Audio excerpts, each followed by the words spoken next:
Hi guys, welcome and who dat? I'm Joe, and I'm here to break down everything so far for the Saints this offseason, working through the first week and a half of free agency. Let's take a look at the draft picks. We're going to take a look at the movement for the players, and in the end, we're going to show the depth chart as it stands so far. So, first, let's look at those draft picks. Draft coming up at the end of April. We're at the end of March now. We have 8 picks currently, one first round pick, 29 overall. We have a second round pick, number 40 overall. We have a third round pick, 71 overall. And our fourth round pick is 115. We have 2 fifth round picks and 2 seventh round picks. That second seventh round pick is a compensatory pick. We may have other compensatory picks coming our way. I'm not sure yet. I don't know when that gets determined. But as it stands, that's where we are now. 8 picks for the upcoming draft. We have a few needs we needed to address, and I believe I'm going to give the Saints a grade of A minus so far this free agency period. We have addressed a lot of our needs. I believe going into this offseason, we needed to address quarterback. We needed to address running back. We needed a big-bodied wide receiver, not to mention maybe some depth there. Another veteran, perhaps, to take Jarvis Landry's place. Tight end was an area of need for us. And I believe depth at the offensive line was a big need. Huge need across the defensive line.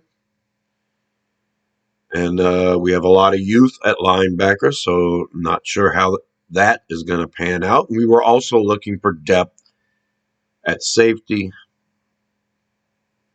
So here's how it's gone so far. First, we're going to bring up the losses. These are players that were free agents that played for the Saints last year that decided to sign somewhere else. And we're going to start with quarterback Andy Dalton. He's going to Carolina. He started for us for the majority of the season last year. Now he's going to be the quarterback for the Panthers, our division rivals, who have made trades to acquire the first overall pick in April's draft. Now, it's assumed the Panthers are going to draft a quarterback, and if you pick a quarterback first overall, you're probably going to want him to start. They have the luxury of having Andy Dalton for a couple of years now, so perhaps Dalton will be their starter, and they'll let the rookie learn. Well, there's some rumors going on right now that the Panthers might be trying to trade out of the first round pick after acquiring it. And if that's the case, then they're not sold on the quarterback that they want to take. And if one is just as good as the other, then maybe there isn't one there for you to begin with. We'll see what happens. The Panthers also grabbed defensive tackle Shy Tuttle from us. They gave him a big old contract, paying him a lot more than we were willing to. Division rival Atlanta got into the mix as well, stealing David Onyemata from us and paying him an insane amount of money. And Atlanta also got the steal from us of the offseason, nabbing Caden Ellis. We have the money that we could have paid Caden Ellis, but he would have been a luxury, basically a backup at that outside linebacker position, since we usually only play 2 linebackers. We have Davis, we have Pete Werner. Ellis took Werner's place last year for half the season, and he acquired 7 sacks. And that's what Ellis has that Werner doesn't, is the ability to rush the passer. Ellis was a defensive end in college, and Ellis was also pretty good in coverage. So it's a loss there, but I believe if we would have offered him the same amount of money, Ellis would have signed with the Falcons anyway, or with another team, given that opportunity to start. We just lost Justin Evans to the Eagles. The Eagles decided not to re-sign C.J. Gardner-Johnson. And wide receiver Deontay Hardy we've got his replacement, Rashid Shaheed. Hardy took a step back as a returner last year before he got injured. But the Bills are taking a chance on him in free agency. They're paying him a pretty good amount of money, too. So they're expecting Hardy to make some noise there in Buffalo. All right, that's our losses. Let's take a look at our gains. And this is where I think the Saints have done well because we have addressed many of the needs. It started off with quarterback David Carr, 4 years, $150 million. Basically, 2 of those years are guaranteed. And that third year, I think we have a chance to opt out. It appears Carr's averaging 37.5, but I think in those first 2 years, we can get a little under that. And then after that, we'll see what happens. Derek Carr may perform better in our system than he ever has before. John Gruden was the head coach for the Raiders when Carr was looking like a pretty good quarterback in this league. Gruden runs the same kind of offense we run here in New Orleans. So I expect Carr's numbers to be better than they have in the last couple of years. Keep in mind, Andy Dalton had his career best completion percentage in our system. Not to mention quarterbacks in the past. The Panthers gave Teddy Bridgewater a huge contract after Bridgewater went 5-0 with the Saints and putting up his best numbers in his career. And Bridgewater can't keep a job now. So, there's precedence here. Drew Brees, after being with the Chargers 5 years, became a Hall of Famer with this team. So I think our offense is capable of bringing the best out of a quarterback. I expect David Carr to complete 65% of his passes in this offense or better. And that would be career best for him.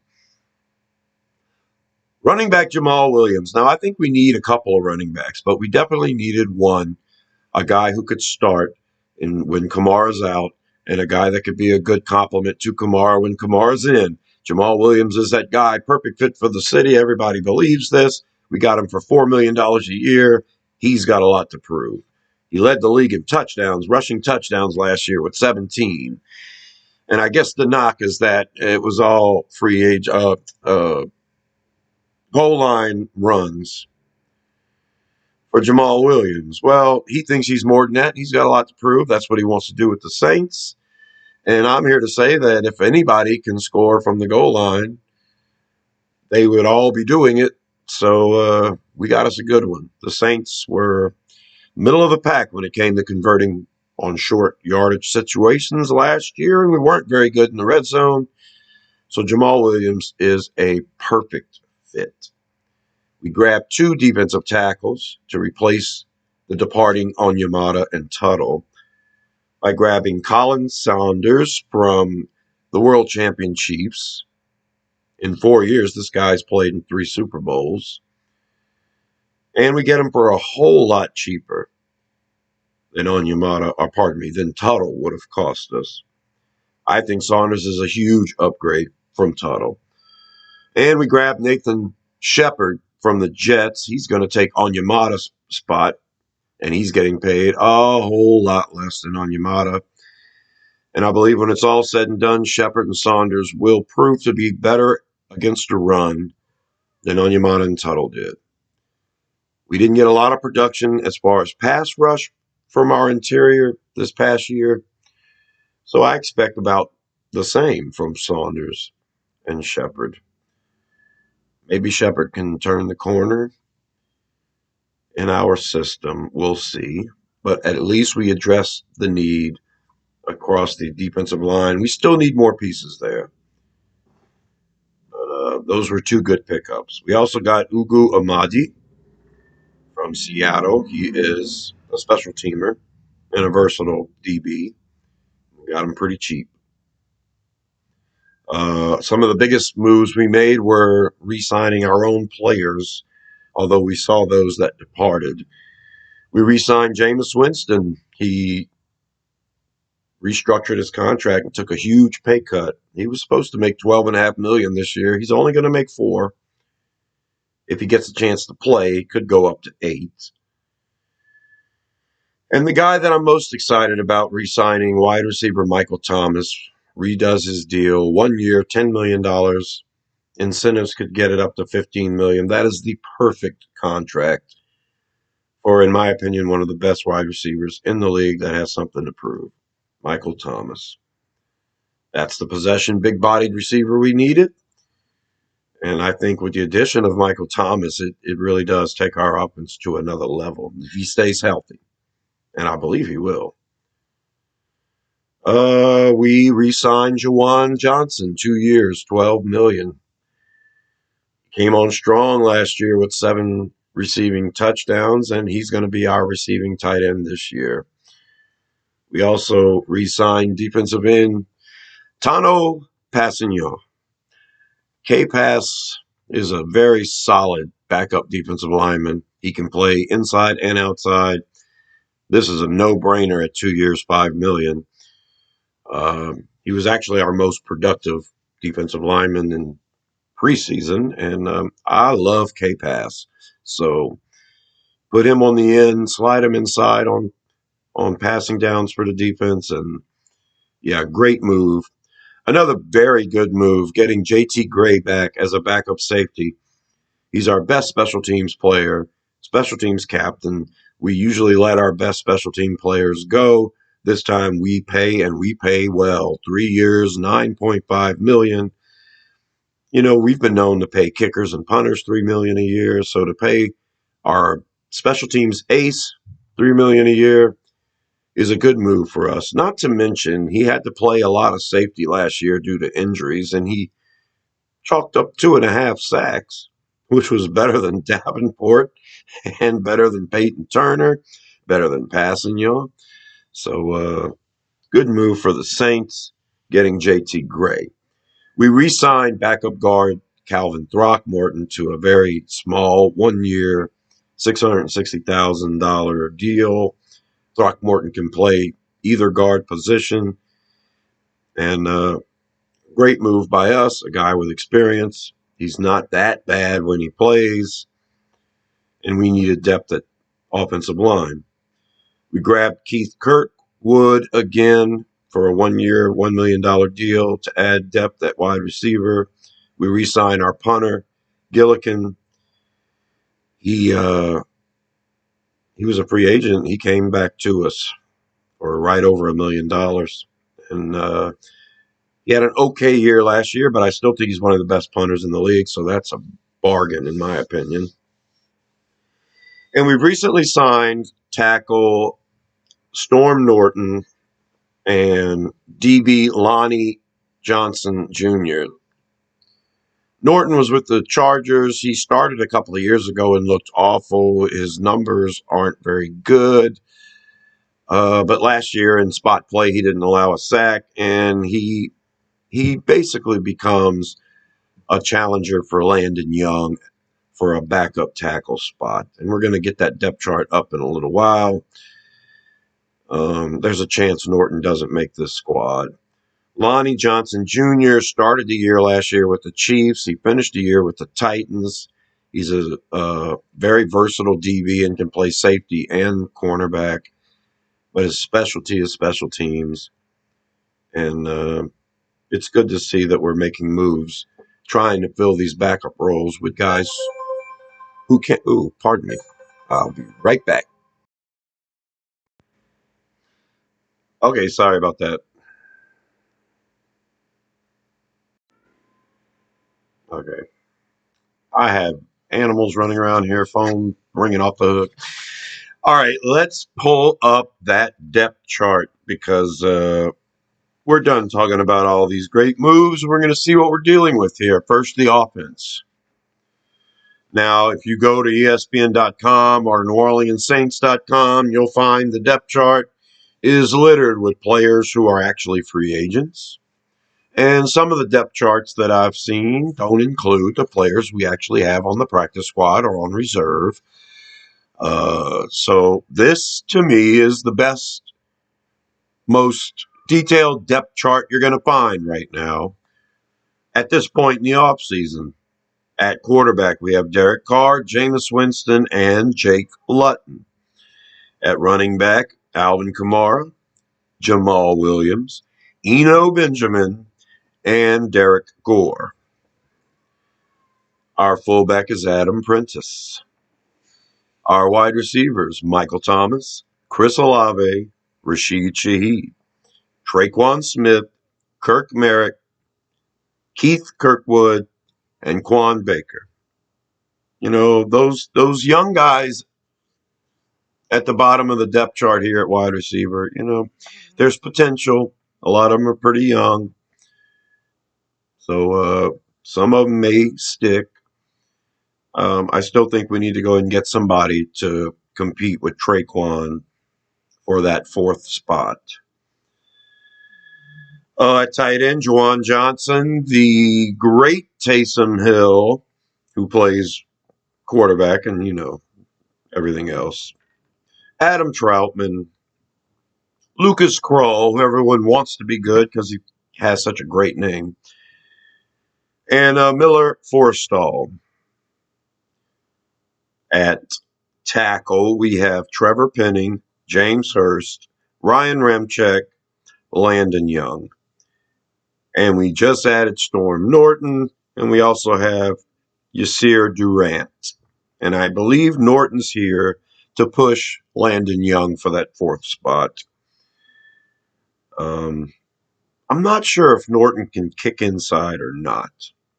But if Trevor Penning becomes our starting left tackle, James Hurst is the man to do that. James Hurst will become our number 6 offensive lineman, and a great one. He started all last year at left tackle. He has played left guard and right guard for us. And he can play right tackle too. So, yeah, I hope Trevor Penning can become our starter at left tackle.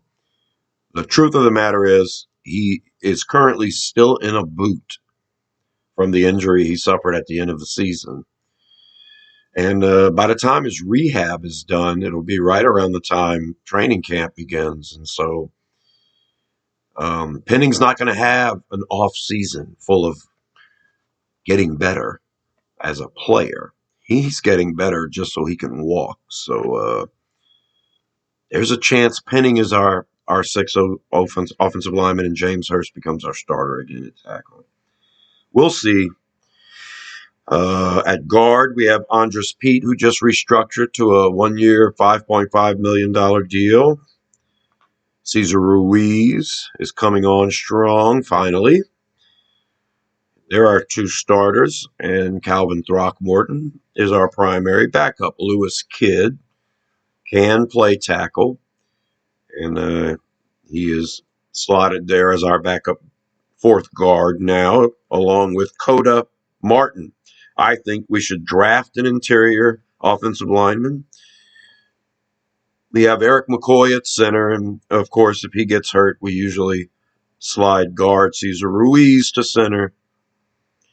So, which would make Throckmorton your starting guard if there's an injury, you know, for McCoy or for a guard. So, I do believe addressing backup interior offensive lineman is a must for this team. And I wouldn't mind having another tight end. I know we're interested in signing Foster Moreau, but he may command up to $9 million a year, which is crazy. I mean, we just re-signed Juwan Johnson at $6 million a year, so we'll see what happens. That's our offense, and that's the most complete depth chart you're going to find. Let's look at the defense. Defensive ends: Cam Jordan, Carl Granderson, Passanio, Peyton Turner, Jabari Zuniga. I think Granderson is a good rotational player. Peyton Turner is okay when healthy. He hasn't been very healthy, and in 2 seasons, this first-round draft pick of ours has only accumulated about a season worth of playing time, and he hasn't been great. But he's been okay and shows flashes. We're hoping he turns a corner and that he, along with Granderson, can fill that right end spot. opposite Jordan. Like I say, Passanha is a good backup for Jordan. We could use another defensive end. We could go into free agency and grab a proven guy, a veteran, or we could draft somebody. But I think we need somebody else there. It would be nice to get a bona fide starting right end and just relegate Granderson and Turner and Passanha to backups. That would be nice. Defensive tackle, there's Albert Huggins is still out there. Contavious Street is still possibly an option. Malcolm Roach is still out there, I believe.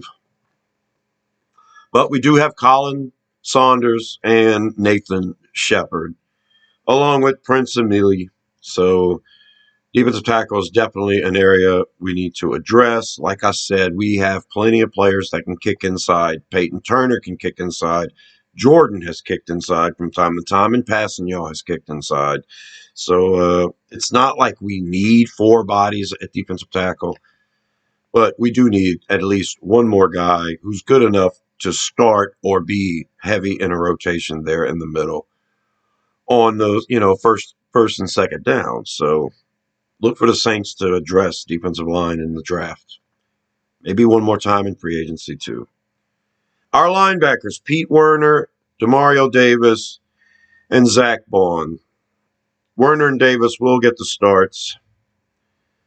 Zach Bond, this is a project that's just wearing thin on me. Well, he's the guy now. And for backup, a lot of youth.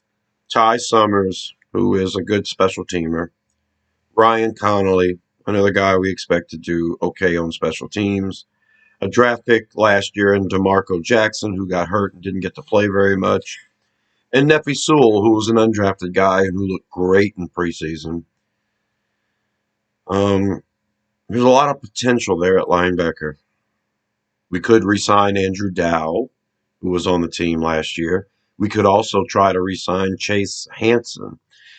Now, Ellis was the most impressive backup we had last year, and I think Chase Hansen was that other guy who was pretty impressive. If we can re-sign Hansen and he can push Zach Bond and provide some more depth behind Werner, I think that would be a great move. So I hope we re-sign Hansen or Dowell. And I hope that a guy like Jackson and Sewell can step up and become, some good depth for this team. Jury's still out on linebacker, but I like the youth, especially if we can get Hansen and Dowell back. And our DBs, wow. Cornerback, we are stocked. Marshawn Lattimore, Paulson Adebo, Alante Taylor, Bradley Roby. Compared to what C.J. Gardner-Johnson did as a slot player for the Eagles last year, Bradley Roby as a slot player performed way better. C.J. Gardner-Johnson did all his damage with the Eagles as a safety. And that's not something the Saints were, eager to do. I think if we would have kept him, we were considering him our nickel slot corner. So come to find out, he's a pretty damn good safety. But as a slot corner, Bradley Roby did great. Alante Taylor did great on the outside. So we're stocked at cornerback. We also have, still on the roster, Chris Harris Jr., Vincent Gray, and Troy Pride Jr. Harris is old, and Vincent Gray was really hot and cold in preseason, but he's young. Safeties where, we wanted to get better at. Daniel Sorensen's a free agency. He had to play a lot last year. He stepped up and got a couple of interceptions. But what we're looking at is Tyrann Mathieu and Marcus May, who finally, as starters, came together pretty good at the end of last year. And I think we're good at safety as far as starter goes. J.T. Gray was a big backup signing, and he's a special teams ace. Ugo Amadi, Lonnie Johnson Jr., special teams guys as well, and versatile. So they can They can be good depth there. You just don't want to have to start any of those guys. Then we have Smoke Monday, who was an undrafted guy, and we're looking forward to seeing him. Animated, reminds a lot of people of C.J. Gardner-Johnson. So Smoke Monday's back and healthy. We'll see what he can do. In my opinion, at safety, I still think we need another guy, someone we can rely on as a potential starter. If Matthew or May get hurt, I mean, JT Gray is a great special teams player, but I don't want to start him at safety for 4 or 5 games next year. A guy to look for in free agency for us is PJ Williams, who spent his entire career signing 1-year deals with the Saints. He's testing free agency market again this year. Hopefully we'll re-sign him, and if we do, that'll be, I think, the missing piece at safety for us. PJ Williams, who can also play cornerback and slot, would be a great signing here. And that's your depth chart at defensive, on the defensive side. The best depth chart you're going to get right now. And, of course, on special teams, we also have Zach Wood as our long snapper, Will Lutz as our place kicker, and Blake Gillikin as our punter. We have another kicker on the roster right now challenging Will Lutz. Will Lutz has already signed a new deal with us, a cheaper deal. So pushing him in camp and in preseason is probably just a routine thing. I think Will Lutz and Blake Gillikin have the potential to be, the best kicker punter combo in the league when they both put it together. It's impressive. All right, so there you go. That's the off-season breakdown so far for the Saints. You guys can come back to this video, pull up that depth chart, pause it, and take a look at it. I will do a video later on after this month before the draft happens. I will do one more video when we add or lose more players, update that depth chart for you, and perhaps I will do a pre-draft video. That takes a lot of work, and I did a couple of those at the beginning of before the draft last year. I'm not as keen on this draft. We'll see what happens. The mocks are all crazy. I did some crazy ones last year too. Subscribe to Rosenpill 10 if you want to stay in touch and see that depth chart grow. And I'll be covering the season as well. I also do entertainment. I also do politics and news. You go to the playlist, look for New Orleans Saints, and you'll find all of the Saints-related videos I do with ease. Until then, I'm Joe. Thank you for subscribing and watching, and I'll talk to you later. Who dat?